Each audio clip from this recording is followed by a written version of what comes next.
Hello and welcome to the Base Academy Spanish CPD session. For the purposes of this video, I'm going to be using the Macefield teaching drive to show you where all the resources are, but Red Lane, yours are in exactly the same place on your teaching drive. And if there's any questions and you can't find anything, please obviously drop me an email and I will help you out and show you where they all are. So we're going to use Macefield's teaching drive. And if I just show you, we go to 2021 Spanish and we're looking in planning. So your Spring 1 planning is all saved in here. So I just click and show you, you've got two folders, you've got your planning and you've got your resources. So if we have a look in the planning file, you'll see that your planning's there already done for you. Now, the planning here is split into two sections. So we've got this section over here, which is your daily activities. So that's a daily 5-minute activity, revising that vocabulary that you've been practicing in the autumn term and just reinforcing that because obviously our Spanish lessons have looked a little bit different at the moment. So when we start next September, the children will be doing their 30-minute Spanish lesson as well, so we won't have to do as much of this revision on this vocabulary. So you've got your daily activities there. As ever with these, please can you make sure that when you double click on the link, the YouTube link, that you make sure it works and that it's not taking you to anything that it shouldn't do. And can you also check that the adverts have been played before this is shared with the children so they just see that learning resource. This side you've got your main lesson focus. So you can see it has a starter, which will be either revising new vocabulary or it might be something subject specific. Like for example, in this one, it's teaching the children how to say Happy New Year because we're starting in January. So you'll follow that and then you've got your main activity, which is there, followed by a final activity, which will either be revising something from a previous lesson or it might be just reinforcing that vocabulary through a song. Now, the Catherine Cheetah scheme is great from the point of view that it gives us that really good coverage, but I just felt that it needed a little bit more sort of action in there for the children with some songs and, to help them remember that vocabulary a bit more clearly. So there's your activity, and what you will do with that is you'll then go into the resource folder, which is in Spring 1 planning as well. And if you double click on that, it's broken down into week on week for what you need.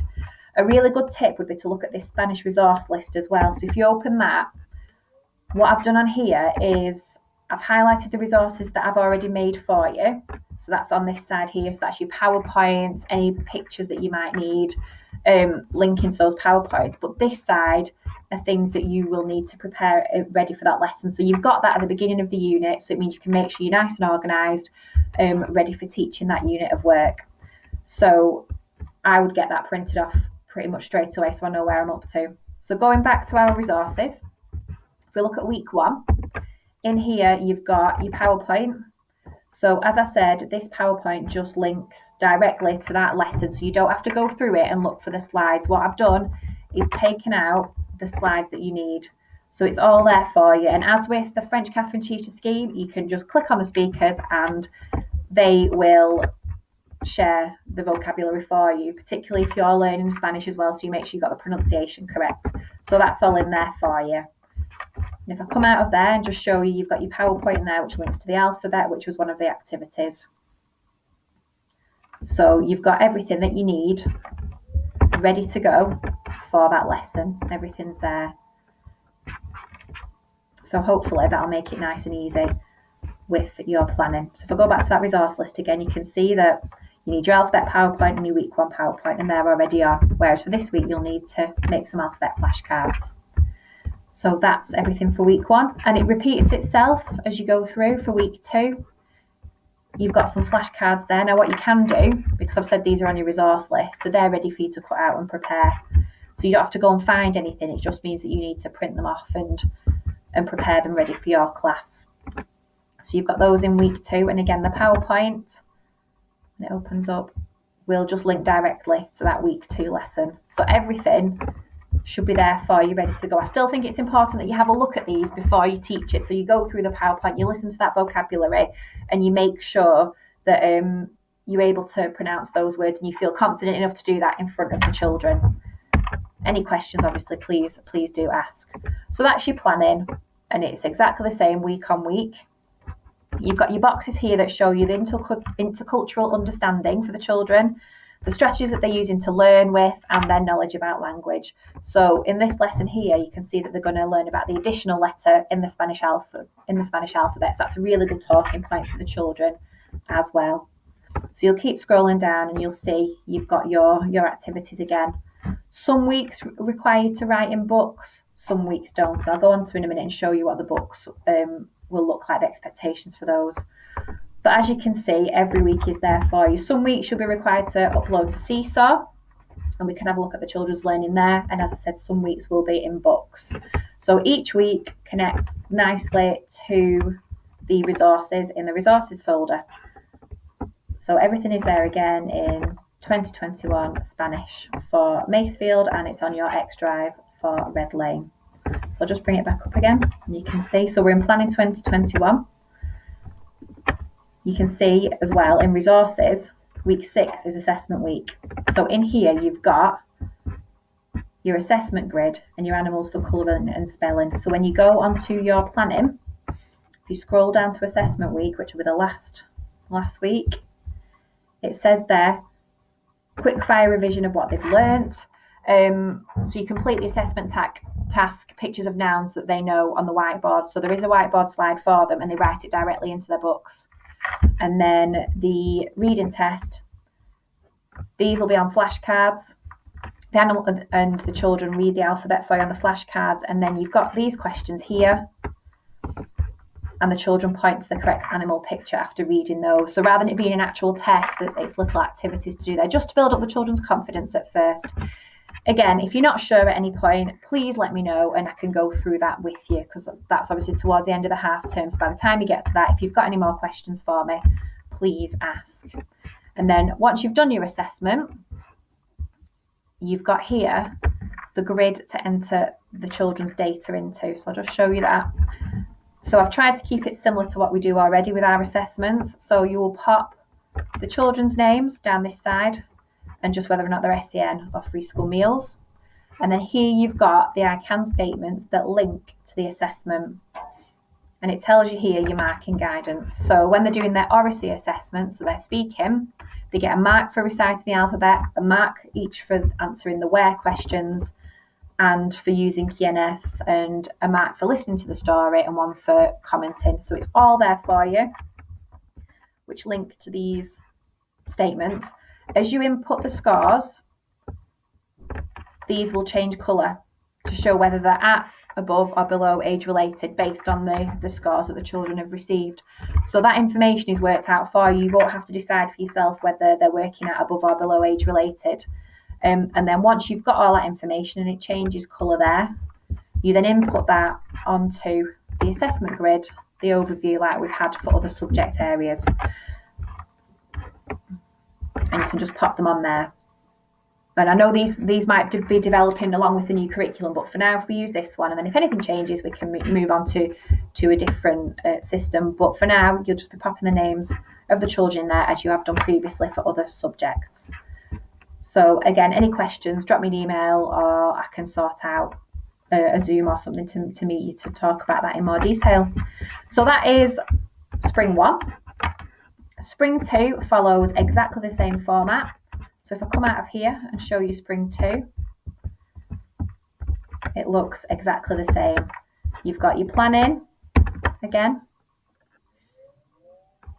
So there's your planning. Looks the same with the songs for the children to revisit and your activities there. And alongside all those, you've got your PowerPoints in the resources folder, which are broken down into each week, ready for you. So that's all there. Again, you've got your Spanish resource list, which shows you exactly what you need to be preparing for each lesson. The things highlighted in yellow, I've done for you.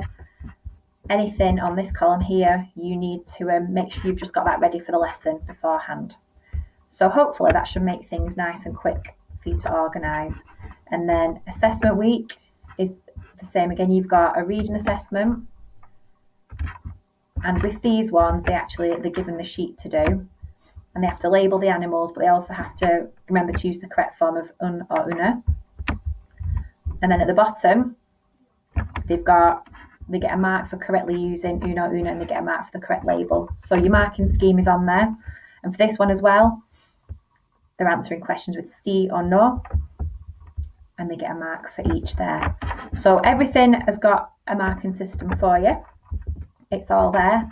And then the same again, you've got your assessment grid to fill in exactly the same way, and it's got the guidance on for what they get a mark for.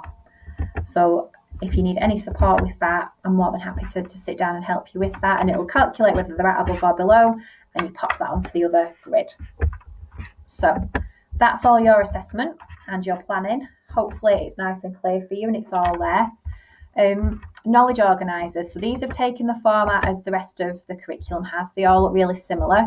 So if you go into your planning and into resources, you've got your knowledge organisers there. Spring 1 has 2, and that's only because we didn't have Spanish in our books or in the same way in the autumn term. So next year it will only be 1. So you do have 2 grids there to stick in your books.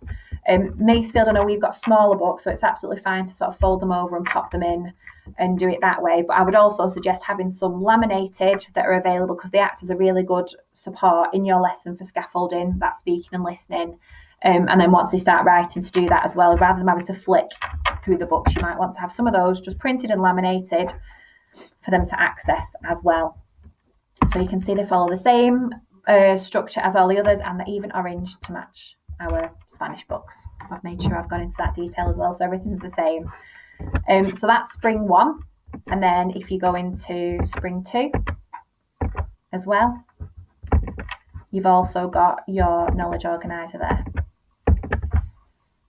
And there's only 1 for spring 2, but it's great for showing the children the vocabulary that's expected of them and what they're going to be learning. So I've taken it from the PowerPoint that they use in the resources that they're using in class, so everything's really familiar and it all ties in, and that should help with sort of working memory as well, and making those connections between what they're seeing on the screen, what they're seeing in their books, and hopefully help them with that recall of the language as well. So they're all there for you. When it comes to books, I know the policies are being reviewed at the minute, so I haven't set it up in a policy. I've just given you the expectations for Spanish books and marking. And once we've got the template for the policies, then I will put it all into a policy for you and send you that. So with the location and presentation of work, all Key Stage 2 children have got their Spanish book.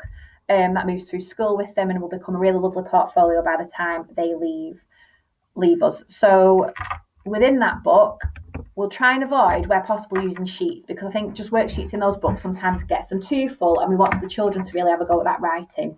So as far as possible, they'll be writing in their books with a vocab mat to support them.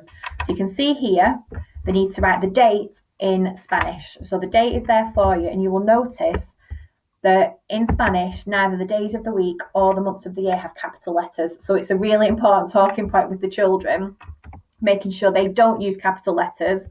But then you might have to reinforce in other subjects when they're writing it in English that yes, we do use capital letters. So it's just making sure that that's really clear. So the days of the week and the months of the year are there for you. And it's just a reminder that we also use Seesaw when we're not in books. And for marking, we'll keep it nice and simple. There won't be a marking grid for these because they're smaller books as well. And the expectations of writing produced is slightly different at the moment. So what we're asking is green ink, and you can tick correct answers if it's a task like that, or you can write correct spellings if it's a sentence lesson. But I would just make sure that you're only correcting the key vocabulary from that lesson, because obviously this is new to the children, so we don't want loads and loads of green ink and the children feeling disheartened if every word's been corrected. So for example, if you're learning about animals and they've written a sentence with 3 different animals in, just correct those words you've focused on rather than everything else as well, if there's anything else that needs correcting. So then at the bottom you can write hello met on the piece of work, and then what would be really nice is if we can be praising the work in Spanish. So you've got these 3 bits of vocabulary here. You've got muy bien, bueno and estupendo, which mean very good, good and great. So you could write those in the books, and it's also going to be really nice if you could use this as part of your day-to-day vocabulary when you're teaching as well. So not just in your Spanish lessons, but in your English, your maths, your other curriculum subjects, just to keep that vocabulary going and keep embedding that for the children. So that's your books and marking requirements. So absolutely everything that you need for Spanish is in that folder. I hope that it's going to make it easier for you with having the week by week resources alongside the planning. If at any point throughout your Spanish teaching you would like some support, please drop me an email and I'm more than happy to help. Macefield staff come and see me and we can sort out coming in to support. It is a new journey for us all, and it's been great to hear some of the children singing the Spanish songs here and seeing staff getting involved with that.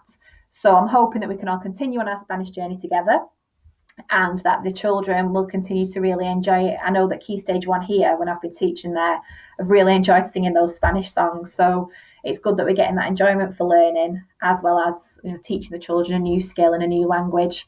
So thank you for your support with this. Like I said, any questions, please let me know. There's a lot of information that I've shared there with you, but hopefully it's all sort of on the system in a very organised way for you to be able to find it and to sort of teach the children from January. Any questions, you know where I am, and good luck, and we'll all be fluent by the end of the year. Thank you.